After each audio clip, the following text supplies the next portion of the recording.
পুকুর থেকে জ্যান্ত মাছ ধরে এনে এভাবে তরকারি রান্না করে খেলে গরমের দিনে খুবই ভালো লাগে খেতে। আর সাথে যদি থাকে তেঁতুলের টক, এভাবে রান্না করে খেয়ে দেখবেন কত স্বাদের হয়। খুবই মজা লাগে এই খাবার খেতে। নমস্কার, চলে এলাম রান্নাঘরে শর্মা কিচেনে। সকলকে স্বাগত। নিজের ঘেট থেকে জ্যান্ত জ্যান্ত চিংড়ি মাছ, তেলাপিয়া মাছ আর হচ্ছে ছোট পোনা, মানে ছোট পোনা কাতলা, এটা মেরে এনেছে। আর এটা দিয়েই আজ আমি রান্না করব। আগে মাছটা কেটে নিই, আপনারা ভিডিওটা দেখতে থাকুন। নতুন বন্ধুদের কাছে অনুরোধ রইল, আমার চ্যানেলটা সাবস্ক্রাইব করে আমার পাশে থাকুন। পাশে থাকা বেল আইকনটা প্রেস করুন, তাহলে প্রথম নোটিফিকেশনটা চলে যাবে আপনাদের কাছে। আর পুরনো বন্ধুদের অনেক অনেক ধন্যবাদ। যারা পেজ থেকে দেখছেন, লাইক কমেন্ট শেয়ার করে ফলো বাটনে ক্লিক করে আমার পাশে থাকুন। তাহলে চলুন মাছগুলো আগে কেটে নিই। মাছ কেটে দিয়ে নিয়ে চলে এলাম, রেখে দিয়ে এখন সবজিগুলো কেটে নিই। গরম পড়েছে তো আমি কাঁচকলা দিয়ে এই তরকারিটা রান্না করব, এর জন্য কাঁচকলাটা কেটে নিই। গরমের দিনে এভাবে পাতলা ঝোল করে খেতে স্বাস্থ্যের জন্য যেমন উপকারী, তেমনি কিন্তু স্বাদের। আর আমি এর জন্য পেঁয়াজ, রসুন, আদা আর শুকনো জাল জিরে বেটে নেব, তাও আমি তেলে ভেজে নিব। তেলে যে পেঁয়াজ, রসুন, শুকনো জাল এগুলো ভেজে তারপরে বেটে নিব। আমি মাছগুলো সব কেটে এনেছি, দেখেছেন। মাছগুলো আমি আলাদা করে নিলাম, যেটা আমি রান্না করব সেই মাছগুলো আমি আলাদা করে নিচ্ছি। আর এই কাঁচকলাটা আমি একটু সিদ্ধ করে নেব। সিদ্ধ করে আমি জলটা ফেলে দিব, তাহলে কিন্তু ভালো হয়। কারণ কাঁচকলাটা অনেক সময় তরকারিতে কেমন দই বড়া বটে, এই জন্য একটু সিদ্ধ করে ফেলালে ভালো হয়। আর সিদ্ধ হতে হতে আমি মাছটায় হলুদ লবণ মাখিয়ে নেব। মাছটা আলাদা করে নিয়েছি। আর টক রান্না করার জন্য মাছটা ওই পাশে আলাদা করে রেখেছি, দেখাইছি আপনাদের। হলুদ আর লবণটা আমি দিয়ে দিলাম। আমার সিদ্ধ হয়ে গেছে, লবণটা দেওয়া হয়নি, এই জন্য একটু লবণ দিয়ে দিলাম। লবণ দিয়ে একটু ঘুটিয়ে নিলাম। আর এখন আমি কাঁচকলাগুলো নামিয়ে নিই। কাঁচকলা নামিয়ে জল ঝাড়া দিয়ে রেখে দিলাম। আর কড়াইটা উনুনে দিয়ে তেলটা গরম হয়েছে, ঝালটা দিয়ে দিলাম আগে, একটু ভেজে নিই। তারপরে আমি জিরেটা দিয়ে দেব। জিরেটা দিয়ে দিলাম। জিরেটা দিয়ে একইভাবে ভেজে আমি আলাদা পাত্রে উঠিয়ে নিই, কারণ আমি এটা শিলপাটাতে বেটে নিব। আলাদা পাত্রে উঠিয়ে নিলাম। এখন পেঁয়াজ, রসুন, আদা একইভাবে আমি তেলে ভেজে পেঁয়াজ, রসুন, আদা আমি এখন খুন্তি দিয়ে একটু নাড়িয়ে নিলাম। নাড়িয়ে নিয়ে হলুদটা দিয়ে দিলাম, লবণটা দিয়েছি, দেখানো হয় নাই। আমি সুন্দর করে ভেজে আলাদা পাত্রে উঠিয়ে নিলাম। আমি মশলাটাও ভেজে উঠিয়ে নিয়েছি, আর কাঁচকলাটাও আমি সিদ্ধ করে রেখে দিয়েছি। আমি তেলের ভিতরে দিয়ে দিলাম আর একটু তেল, কারণ আমি মাছটা ভেজে নিব। তেলটা সুন্দর করে গরম হলো। এখন আমি মাছের মাথাটা, ছোট চারা পোনার মাথা, মানে কাতলা মাছের মাথাটা দিলাম। আর অন্য অন্য মাছটা যেটা রেখেছি সেটাও আমি দিয়ে দিলাম। সাথে দুটো চিংড়ি মাছ ছিল, সেটাও আমি ভেজে নেব।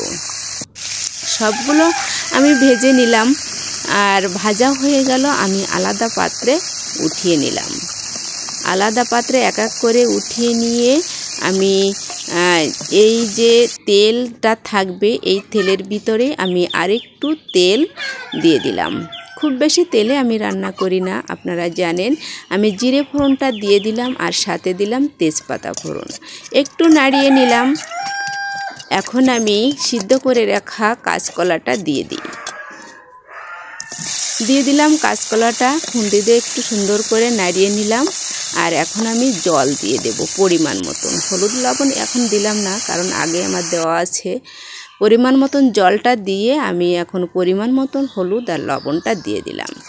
আর ভেজে রাখা মাছগুলো আমি দিয়ে দিলাম।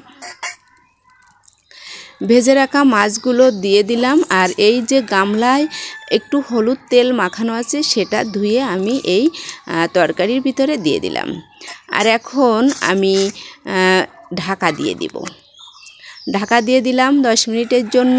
আর ভেজে রাখা জিরে আর শুকনো জাল, পেঁয়াজ, রসুন, আদা সবগুলো আমি একসাথে বেটে নিব। আমি সবটাই একসাথে বেটে সুন্দর করে মিহি করে বেটে নিলাম। সুন্দর করে আমার বাটাটা হয়ে গেল। আর এখন আমি উঠিয়ে নিই। বাটতে বাটতে আমার 10 মিনিট হয়ে গেল। এখন আমি ঢাকনাটা উঠিয়ে নিলাম। আর বেটে রাখা মশলাটা এখন আমি এই কড়াইয়ের ভিতরে দিয়ে দেব।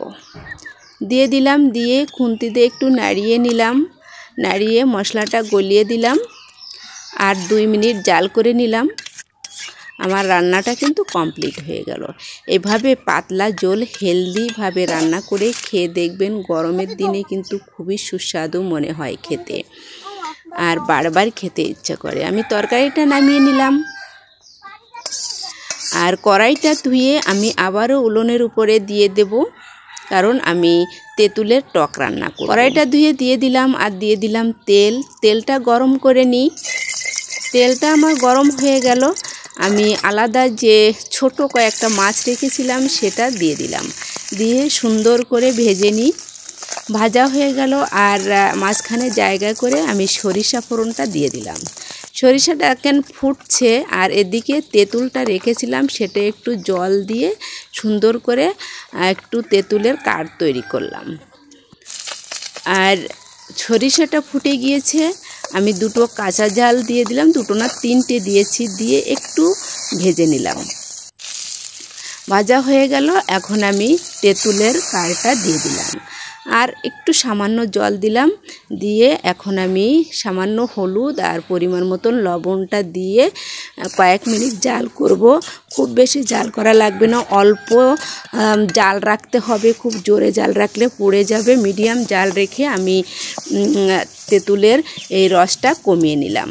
শুধু মাখো মাখো অবস্থায় হলেই নামিয়ে নিতে হবে। দেখেন আমার মাখো মাখো অবস্থা হয়েছে, আমি নামিয়ে নিয়েছি। খেতে কিন্তু দারুণ মজা। গরমের দিনে টক আর এরকম পাতলা ঝোল খেলে মানে মনে হয় আরও 2টো ভাত খাই, এমনই ভাব। দেখেন দেখতে কত সুন্দর হয়েছে তরকারিটা, খেতেও কিন্তু দারুণ, অসম্ভব স্বাদের।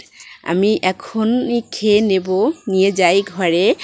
আর দেখেন খুবই মজা লাগছে খেতে। আপনাদের সবাইকে ধন্যবাদ পুরো ভিডিওটা দেখার জন্য। আবার দেখা হবে নতুন কোনো রেসিপি নিয়ে। আমার সাথে থাকুন, সহযোগিতা করুন।